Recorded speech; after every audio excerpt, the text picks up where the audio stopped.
day, folks. Lockdown 2.0 vlog 14. I wondered how long I'd get doing this before I'd start to feel like I was running out of things to say without repeating myself too much. And I kind of feel like I've got there, but I'm going to plod on anyway. Hope you can hear me all right. I've got the microphone on and I'm trying to shield it as much from the wind as I can, but even trying to shield it, I think it's still picking wind up. So yesterday, just as I finished the video, when I said I was waiting for some pieces of steel to use for the door of my ammo can stove, etc. As I turned my phone off, stopped recording, I looked over at my decrepit old barbecue that's falling apart, and I saw this, which is a shelf that never got fitted because you've got, I forget what your equivalents are in the States are, but we have a major DIY brand over here in the UK called B&Q, and generally I've bought a lot of their own brand stuff in the past, and there's screws missing or something's a bit warped, and it was a real battle to put together, and I never managed. I gave up when it got to the shelf. I thought I can manage without it, I don't need it.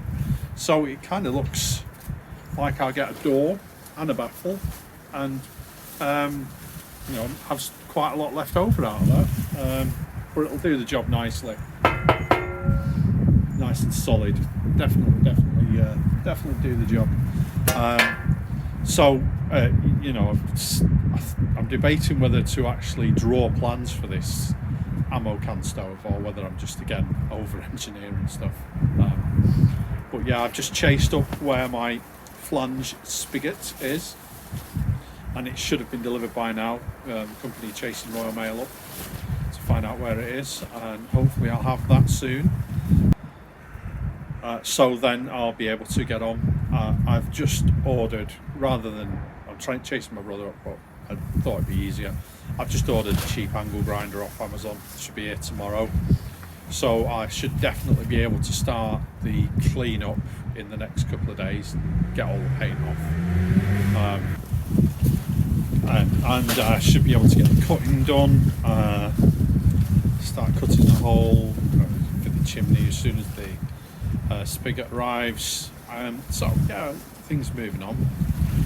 One of the things that really strikes me about the way YouTube works is I'm really enjoying the smaller YouTubers more than I am the kind of the mainstream YouTubers. I do feel that some of the mainstream YouTubers really, I don't know, they do take their audiences for granted a little bit, whereas smaller YouTubers like myself appreciate every single view they get and engage more. I'm sure you've had the same experience with some YouTubers where you put comments on their channel and it barely gets noticed. Some of them, don't get me wrong, there's plenty that really do engage, but yeah, I'm kind of skipping past a lot of the mainstream YouTubers for the smaller ones. Who was it adding me? There's a lad called a Cumbrian lad. For those of you who don't know where Cumbria is, for instance, my American friends like Matt, Cumbria starts around about where the Lake District is, goes all the way up to the northeast, and it's a beautiful landscape. It's a beautiful place. A little bit of history is sort of all that region,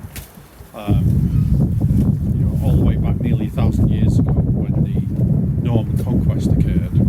What happened was there was a series of rebellions there, and the original scorched earth policy, the Normans basically wiped people out. They didn't just burn everything down, they also salted the earth so no crops would grow. So for years and years, people were, there's even stories of cannibalism happening, but people sort of drifted away from the area. And it wasn't really until the Industrial Revolution that a lot of that area started to become populated again. So as a result, there's hundreds of square miles of landscape that's untouched, and it's absolutely beautiful. What a beautiful part of the country. But yeah, so I watched his latest video, which was he was showing off a stone circle up in Cumbria, and then he was going on to some caves. So what I'll do, rather than tell you too much, I'll put a link in the description. So if you've got a channel and you've got like a couple of thousand or less subscribers, and you want a shout out, send me a link. I'll have a look. If I like what you're doing, I'll subscribe and I'll give you a shout out. It's fairly simple, really, isn't it? I think we all. I know YouTube frown on when, I won't use the phrase, but when you subscribe in order to have somebody subscribe to you. Well, this isn't that. I wouldn't do that unless I actually enjoyed the channel of the person that was I was subscribing to. I wouldn't just do it for the sake of it. I wouldn't recommend something that I didn't enjoy myself. I'm sure you all feel the same way. Day 14 of the lockdown. I haven't spoke too much about the lockdown other than say let's go on with it. I've got to say, it doesn't really feel like a lockdown. It feels to me like everybody's going about the business as if there was no lockdown. Just so happens certain types of venues like pubs and restaurants aren't open. B&Q's still open, all the supermarkets are open. We've had all sorts of rows about what's considered essential, with certain supermarkets having been told to cordon areas off, and that's included clothes, in one case sanitary towels. I don't know how you don't consider clothes essential. I mean, we're in the change of seasons now. If you've got kids, they've grown out whatever they had last year. So my only comments really about lockdown at the moment, I'm not going to discuss whether it's necessary or not. You can see the numbers are going down, but they were already going down before it started. So I just want to get it over with. My thoughts on vlogging nearly halfway into this lockdown. My thoughts are that once the lockdown's over, I will very likely switch this to be a weekly vlog, so that I've actually got more of interest to talk about. And so instead of like 5, 6, 7 minutes each day, I'll probably do a 20-25 minute more interesting update.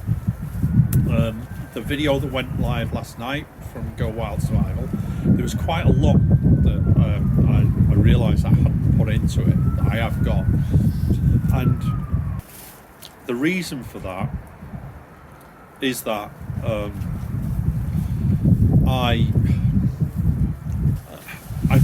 seem to breathe quite heavily. I've got asthma. I'm clearly overweight.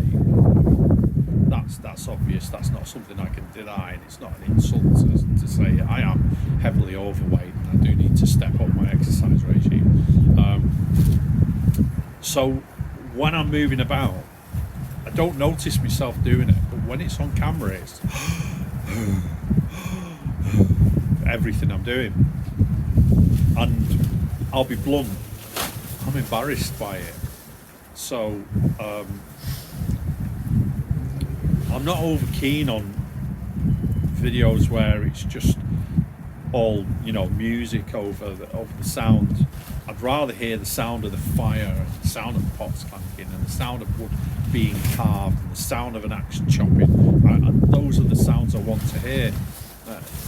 It doesn't matter if it's a couple of minutes, that's fine. But when it's when you've got 20-25 minutes of it, it's like, for instance, I'll give you an example. Whenever you watch Mike TA Outdoors doing a lot of his builds, he's got his mate Justin. I always joke about him calling him Post Justin, but that's just me being silly.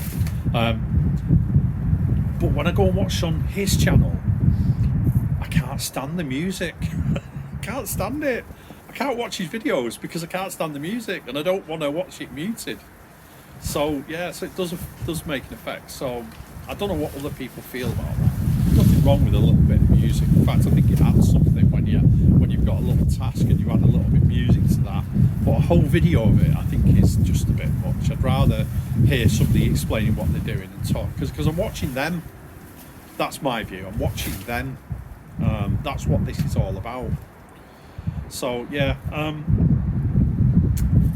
so I don't know what people think about that. As far as from a mental health perspective, with the lockdown, talking like this is helping me get through it. It is improving my outlook. Again, you can see I'm in my backyard again today, and that's because I can feel it's about to rain. And if I'd gone out to the usual spot, it's muddy already. I'd have been just soaking wet, muddy, and then I've got to come back, get changed really quickly, and get back to work. So it's just a case of not really wanting to get soaking wet for the working day. Anyway, that's me today. Matt asked me about the bow saw I used in the video. There's also a grill, and the beauty of them, they both of them fit in the tube.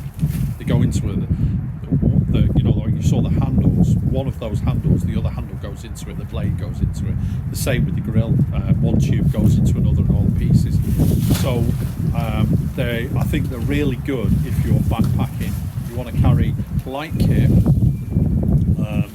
You want to keep the space it takes up down to a minimum. They're ideal for it. So I'm going to do a little bit of a tear down of them both. Anyway, that's me for today. Thanks for listening to me ramble on incoherently. I appreciate your likes, views, comments and subscriptions. If you can like and share the video, and if you can add a comment, that would be really good. I really greatly appreciate it. If you ring the notification bell so you know when I've uploaded, then you can listen to this incoherent nonsense. Listen to me gabble on about God knows what for God knows how long. And I appreciate you very much. Okay, thank you very much, folks. See you in the next one.